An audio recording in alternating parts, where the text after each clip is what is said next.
ಮೊನ್ನೆ ವಿಧಾನಸಭೆಯಲ್ಲಿ ನಮ್ಮ ಕೆ.ಆರ್. ನಗರ ತಾಲೂಕು ಶಾಸಕರಾದಂತಹ ಮಾನ್ಯ ರವಿಶಂಕರ್ ಅವರು ಸಾಲಿಗ್ರಾಮ ಮತ್ತು ಬೇರಿಯ ಮಾರ್ಗವಾಗಿ ಹಾದು ಹೋಗುವಂತಹ ರಾಜ್ಯ ಹೆದ್ದಾರಿ ನಂಬರ್ 85 ಜಲ್ಸೂರ್ ರಸ್ತೆ. ಈ ಜಲ್ಸೂರ್ ರಸ್ತೆ 165 ಕಿಲೋಮೀಟರ್ ಇದ್ದು, ಈ 165 ಕಿಲೋಮೀಟರ್ನಲ್ಲಿ 164 ಕಿಲೋಮೀಟರ್ ಕಾಮಗಾರಿ ಪೂರ್ಣವಾಗಿದ್ದು, ಇನ್ನು ಉಳಿದ ಅರ್ಧ ಕಿಲೋಮೀಟರ್ ಕೆಲವರ ದುರುದ್ದೇಶದಿಂದ ಉದ್ದೇಶಪೂರ್ವಕವಾಗಿ ಕಾಮಗಾರಿಯನ್ನ ಸಂಪೂರ್ಣ ಮಾಡಲಿಕ್ಕೆ ವಿರೋಧವನ್ನು ವ್ಯಕ್ತಪಡಿಸ್ತಿದ್ದಾರೆ. ರೈತರು ಪರಿಹಾರವನ್ನು ತೆಗೆದುಕೊಂಡ್ರೂ ಸಹ ಉದ್ದೇಶಪೂರ್ವಕವಾಗಿ ಕಾಮಗಾರಿ ಮಾಡಲಿಕ್ಕೆ ತಡೆಯನ್ನು ಮಾಡ್ತಿದ್ದಾರೆ ಅಂತ ಹೇಳಿ, ಈ ವಿಚಾರವಾಗಿ ನಾನು 2 ಬಾರಿ ಸಾಲಿಗ್ರಾಮದ ರೈತರನ್ನ ಸಭೆಯನ್ನು ಕರೆದಿದ್ದೀನಿ ಅಂತ ಹೇಳಿ ಸುಳ್ಳು ಮಾಹಿತಿಯನ್ನ ಮಾನ್ಯ ಸಭಾಪತಿಗಳಿಗೆ ರವಿಶಂಕರ್ ಅವರು ಕೊಟ್ಟಿದ್ದಾರೆ. ಅದಕ್ಕೆ ನಾನು ಹೇಳೋದಿಷ್ಟೇ, ಮಾನ್ಯ ರವಿಶಂಕರ್ ಅವರೇ, ನೀವು ಇನ್ನೂ ಆಟ ಆಡೋ ಮಕ್ಕಳಲ್ಲ. ಕೆ.ಆರ್. ನಗರ ತಾಲೂಕಿನ ಜನತೆ ನಿಮ್ಮನ್ನ ಬಹಳ ನಿರೀಕ್ಷೆಯನ್ನಿಟ್ಟು ಬಹಳ ಹೆಚ್ಚು ಅಂತರ ಮತಗಳಿಂದ ನಿಮ್ಮನ್ನ ಆಯ್ಕೆಯನ್ನು ಮಾಡಿದ್ದಾರೆ.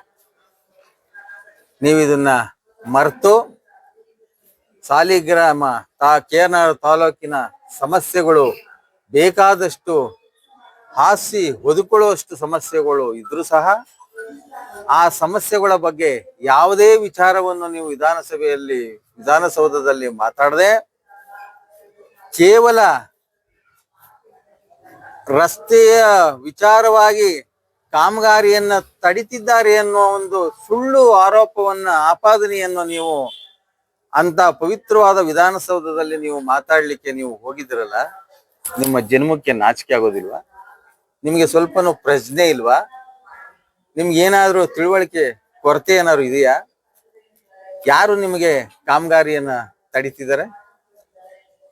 ರೈತರು ತಡಿತಿದಾರ? ಇಲ್ಲ ಸಾಲಿಗ್ರಾಮ ಸಾರ್ವಜನಿಕರು ತಡಿತಿದಾರ?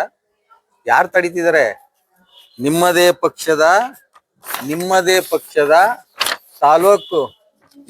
ತಾಲೂಕು ಪಂಚಾಯತಿ ಮಾಜಿ ಅಧ್ಯಕ್ಷರು ನೋಡಿ, ಇಲ್ಲಿ ಚಂದು ಅಂತ ಹೇಳಿ ಇವ್ರು ತಡಿತಿದ್ದಾರೆ. ನಿಮ್ಮದೇ ಪಕ್ಷದ ಬ್ಲಾಕ್ ಕಾಂಗ್ರೆಸ್ ಅಧ್ಯಕ್ಷರಾದಂತ ಪ್ರಭಾಕರ್ ಇವ್ರು ತಡಿತಿದ್ದಾರೆ. ಯಾಕೆ ಸುಮ್ಮನೆ ಇಲ್ಲದ್ದು ಬೇರೆಯವ್ರ ಮೇಲೆ ಆಪಾದನೆ ಬರೆಸ್ತೀರಿ? ಮಾನ್ಯ ರವಿಶಂಕರ್ ಅವರೇ, ನೀವ್ ಹೇಳಿದ್ರಿ ಕೆರೆ ಅಂಚಿನ ಜಮೀನಿನ ಮಾಲೀಕರು ತಡಿತಿದ್ದಾರೆ ಅಂತ. ಕೆರೆಯ ಅಂಚಿನ ಎಲ್ ಶೇಪ್ ಏನಿದೆ ರಸ್ತೆ, ಆ 2 ಕಡೆನೂ ಸಹ ನಾನೇ ಮಾಲೀಕನಾಗಿದ್ದೀನಿ. ಒಂದು ಸೈಡು ನಂದೇ ಪೆಟ್ರೋಲ್ ಬಂಕ್ ಇದೆ. ಆ ಪೆಟ್ರೋಲ್ ಬಂಕ್ಗೆ ಹಿಂದೆ ಮಾನ್ಯ ಮಾಜಿ ಸಚಿವರಾದ ಸಾರಾ ಮಹೇಶ್ ಅವರು ಇದ್ದಂತ ಸಮಯದಲ್ಲಿ ನನಗೆ ಸೂಕ್ತ ಪರಿಹಾರವನ್ನು ಕೊಡಿಸಿದ್ದಾರೆ. ನಾನು ಆ ಕಾಮಗಾರಿಯನ್ನು ಮಾಡಲಿಕ್ಕೆ ಯಾವುದೇ ಅಡೆತಡೆಗಳನ್ನ ನಾನು ಮಾಡಿಲ್ಲ. ಕಾಮಗಾರಿ ಸಂಪೂರ್ಣ ಆಗಿದೆ. ಅದು ಇನ್ನೊಂದು ಕಡೆಗೆ ನಂದೇ 3 ಎಕರೆ ಭೂಮಿ ಇದೆ. ಆ 3 ಎಕರೆ ಭೂಮಿನಲ್ಲಿ ಇನ್ನು ಸರ್ವೆ ಸಂಪೂರ್ಣ ಕಂಪ್ಲೀಟ್ ಆಗಿರ್ಲಿಲ್ಲ. ನಿನ್ನೆ 14ನೇ ತಾರೀಕು ಸರ್ವೆ ಕಂಪ್ಲೀಟ್ ಆಗಿದೆ. ನೀವು ನೋಡಿದ್ರೆ ನಿಮ್ಮ ಕೆಟ್ಟ ನೀಚ ವರ್ತನೆಯಿಂದ ಯಾರೋ ಒಬ್ಬ ಪುಡಾರಿ, ಯಾರೋ ಒಬ್ಬ ಪೊಲೀಸ್ DYSP ಪೊಲೀಸ್ ವಲಯಾಧಿಕಾರಿ, ಅದು ಯಾರು ಸರ್ಕಾರದವ್ರು ಯಾರು ಕೆಲಸ ಕೊಟ್ಟರು ಗೊತ್ತಿಲ್ಲ, ಪೊಲೀಸ್ ವಲಯಾಧಿಕಾರಿಗೆ ಹಿಂದೂ ಮುಂದೆ ನನಗೆ ಒಂದು ಮಾಹಿತಿನೂ ಕೊಡದೆ, ಯಾವ ಮಾಹಿತಿನೂ ತಗೊಳ್ಳದೆ ಇದ್ದಂತ 10-15 ತೆಂಗಿನ ಮರಗಳನ್ನ ಲೂಟಿ ಮಾಡಿಸಿದ್ರಿ. ನಿಮ್ಗೂ ನಾಚಿಕೆ ಆಗೋದಿಲ್ಲ? ನಿಮ್ಮ ಮಾತು ಕೇಳಿ ಆ ಚೇಲ ಹೋಗಿ ಲೂಟಿ ಮಾಡಿದಾರಲ್ಲ DYSP, ಅವ್ರಿಗೂ ನಾಚಿಕೆ ಆಗೋದಿಲ್ವಾ? ಮರ್ಯಾದೆ ಬೇಡವನ್ರಿ? ಒಂದು ತೆಂಗಿನ ಮರ ಬೆಳೆಸೋದಕ್ಕೆ ಎಷ್ಟು ಕಷ್ಟ ಅನ್ನೋದು ನಿಮ್ಗೆ ಗೊತ್ತೇನ್ರಿ? ರೈತರ ಕಷ್ಟ ನಿಮ್ಗೆ ಏನ್ರಿ ಗೊತ್ತು? ನೀವು ನಿಮ್ಮ ತಂದೆಯವರು ರಿಯಲ್ ಎಸ್ಟೇಟ್ ಮಾಡ್ಕೊಂಡಿದ್ದವರು, ನಿಮ್ಗೆ ಏನ್ ಗೊತ್ತು ರೈತರು? ನಾನು 15ನೇ ವರ್ಷದಲ್ಲೇ ನಾನು ಹೊಗೆ ಸೊಪ್ಪನ್ನ ಬೆಳೆಯಲಿಕ್ಕೆ ನಮ್ಮ ತಂದೆ ಜೊತೆ ಹೋದ. 15 ರೂಪಾಯಿ ಕೆಜಿಯಾಗ ಹೊಗೆ ಸೊಪ್ಪು, 50 ಪೈಸಾ ತರಗು. ಆ ಕಾಲದಲ್ಲಿ ಹೊಗೆ ಸೊಪ್ಪು ಬೆಳೆದಿದ್ವಿ, ರಾಗಿ ಬೆಳೆದಿದ್ವಿ, ಭತ್ತ ಬೆಳೆದಿದ್ವಿ, ಕಬ್ಬು ಬೆಳೆದಿದ್ವಿ. ಈಗ ಬಂದ್ ರಿಯಲ್ ಎಸ್ಟೇಟ್ ಮಾಡ್ತಾ ಇದ್ದೀನಿ, ಇಲ್ಲ ಅಂತ ನಾನು ಹೇಳೋದಿಲ್ಲ. ರೈತರ ಕಷ್ಟ ನಿಮ್ಗೆ ಏನ್ರಿ ಗೊತ್ತು? ಒಂದು ತೆಂಗಿನಕಾಯಿ 70 ರೂಪಾಯಿ ಇವತ್ತು ಒಂದು ಮರ 25,000 ವರ್ಷದಲ್ಲಿ ಸಂಪಾದನೆ ಮಾಡುತ್ತೆ. ಒಬ್ಬ ರೈತ, ಬಡ ರೈತನ ಜೀವನ ಆಗುತ್ತೆ, ಸಂಸಾರ ನೀಗುತ್ತೆ. 15-20 ಮರನ, ತೆಂಗಿನ ಮರನ ಉರುಳಿಸ್ಬಿಟ್ರಲ್ಲ, ಆ ಡಿವೈಎಸ್ಪಿಗೆ ಏನೋ ಕಾಮನ್ ಸೆನ್ಸ್ ಇಲ್ಲ. ಸರ್ಕಾರ ಸಂಬಳ ತಿಂತಾವ್ರೆ, ಲಕ್ಷಾಂತರ ರೂಪಾಯಿ ಸಂಬಳ ಬರುತ್ತೆ, ಲಕ್ಷಾಂತರ ರೂಪಾಯಿ ಗಿಂಬಳ ಬರುತ್ತೆ. ಅವ್ರಿಗೆ ಅದ್ರ ಬೆಲೆ ಗೊತ್ತಿಲ್ಲ. ನಿಮ್ಗಾರು ಗೊತ್ತಾಗಲ್ವಿದ್ರೆ ರೈತರಿಂದ ಮತ ತಗೊಂಡು ಆಯ್ಕೆಯಾಗಿ ಬಂದ್ರಲ್ಲ, ನಿಮ್ ಯೋಗ್ಯತೆಗೆ ರೈತರ ಕಷ್ಟ ಏನು ಅನ್ನೋದು ನಿಮ್ಗಾರು ಗೊತ್ತಾಗೋದಿಲ್ವಾ? ನಾವು ನೀವು ಒಂದೇ ಸೂರ್ ನಡಿಲಿ ಕೆಲಸ ಮಾಡಿದ್ರೆ 5 ವರ್ಷ. ನೀವು ಜಿಲ್ಲಾ ಪಂಚಾಯತಿ, ನಾನು ಜಿಲ್ಲಾ ಪಂಚಾಯತ್ ಅಧ್ಯಕ್ಷನಾಗಿದ್ದೆ. ನಾನ್ ನಿಮ್ಮನ್ನ ಭಾರಿ ಪ್ರೀತಿ ವಿಶ್ವಾಸದಿಂದಲೇ ಮಾತಾಡ್ಸನೆ. ನಾವು ನೀವು ಸಿಕ್ಕಿದಾಗ ಎಲ್ಲಿ ಸಿಕ್ಕಿದ್ರು ಮಾತಾಡೋವು. ನಾನು ಸಾರಾಮಹೇಶ್ವರ್ಗೆ ವೋಟ್ ಕೇಳಿದೆ, ಆದ್ರೆ ನಿಮಗ್ ವಿರುದ್ಧವಾಗಿ ಏನು ಕೇಳಿಲ್ಲ. ರವಿಶಂಕರ್ ಸರಿ ಇಲ್ಲ ನಾನು ಎಲ್ಲೂ ಹೇಳಿಲ್ಲ. ಅಂತದ್ರಲ್ಲಿ ನೀವೇನ್ ಮಾಡಿದ್ರಿ? ನಾನು ನನ್ನ ಪಕ್ಕದ ಗ್ರಾಮಕ್ಕೆ 6 ತಿಂಗಳು ತೋಟದಿಂದ ಕುಡಿಯೋ ನೀರನ್ನ ನೀವು ಗೆದ್ದ 1 ತಿಂಗಳಲ್ಲಿ ನನ್ನ ತೋಟದ ಪವರ್ ಅನ್ನ ಕಟ್ ಮಾಡಿಸಿದ್ರಿ. ನಿಮ್ಗೆ ನಾಚಿಕೆ ಆಗೋದಿಲ್ವಾ? ಈ ತರ ದ್ವೇಷದ ರಾಜಕಾರಣ ನಿಮ್ಮಿಂದ ಕಲಿಬೇಕಂಡ್ರಿ ಬೇರೆಯವರು. ಸಾಲಿಗ್ರಾಮ, ನಮ್ಮ ಸಾಲಿಗ್ರಾಮ ಅಂತ ಹೇಳ್ಕೊಂಡಿದ್ರೆ ವಿಧಾನಸೌಧದಲ್ಲಿ. ಏನ್ ಇಲ್ಲಿಲ್ಲದ ಅಭಿಮಾನ ಬಂದ್ಬಿಡ್ತಾರೆ ನಿಮ್ಗೆ ಸಾಲಿಗ್ರಾಮದ ಮೇಲೆ. ಸಾಲಿಗ್ರಾಮಕ್ಕೆ ಏನ್ ಮಾಡಿದಿರಿ ನೀವು? 2 ಬಾರಿ ಜಿಲ್ಲಾ ಪಂಚಾಯತ್ ಸದಸ್ಯರಾಗಿದ್ರಲ್ಲ, 1 ಲಕ್ಷ ಅನುದಾನ ಏನಾರು ಹಾಕಿದ್ರಿ ಅಂದ್ರಿ? ಯಾವ ಕ್ರಿಯಾ ಯೋಜನೆಯಲ್ಲಿ ಸೇರ್ಸಿದ್ರಿ ಸಾಲಿಗ್ರಾಮಕ್ಕೆ? ನೀವು ತೋರ್ಸಿದ್ರಿ ನೋಡೋಣ. ನಾಚಿಕೆ ಆಗೋದಿಲ್ವಾ? ನಮ್ಮ ಸಾಲಿಗ್ರಾಮ ಅಂತ ಹೇಳ್ತಿರಲ್ಲ ನೀವು. ಸಾಲಿಗ್ರಾಮ ಸ್ಮಶಾನ, ಸಾಲಿಗ್ರಾಮ ಸ್ಮಶಾನ. ಜನರು ಹೆಣ ತಗೊಂಡೋಗ್ ಕಾಯ್ತಾ ಇಲ್ಲ. ರೋಡ್ ಎತ್ತರ ಆಗ್ಬಿಟ್ಟು ಜಾರ್ಕೊಂಡು ಹೋಯ್ತಾವ್ರೆ. 2 ಅಡಿ ಮಣ್ಣು ಹಾಕಿ ಅಂತ ಊರ್ನವ್ರು ಕೇಳ್ಕೊಂಡ್ರು, ಹಾಕ್ಸಿದ್ರ ನೀವು? ನಾನ್ ಮೊನ್ನೆ ನೀವ್ ಯಾರೋ PDO ಹಾಕಿದ್ರಿ, ಅಲ್ಲಿ ಬರೀ ಸ್ಮಶಾನ ಕ್ಲೀನ್ ಮಾಡಿಸ್ಲಿಲ್ಲ. ನಾವು ನೋಡ್ಕೊಂಡು ಹೊಟ್ಟುರ್ಕೊಂಡು ಹೋಗಿ ಸ್ಮಶಾನ ಕ್ಲೀನ್ ಮಾಡಿ ಗಿಡ ನೆಡ್ಸುದು. ನಿಮ್ಗೆ ನಾಚಿಕೆ ಆಗೋದಿಲ್ವ? ನಮ್ಮ ಸಾಲಿಗ್ರಾಮ ಅಂತ ಹೇಳ್ಕೊತಿರಲ್ಲ. ಸಾಲಿಗ್ರಾಮದ ಶಾಲೆ ನಾವೆಲ್ಲ ಓದಿರುವಂತ ಶಾಲೆನ ಮುಸ್ಲಿಮ್ಸ್ ಕೆಲವು ಯಾರೋ ಕಿಡಿಗೇಡಿಗಳು ಧ್ವಂಸ ಮಾಡ್ಬಿಟ್ರು.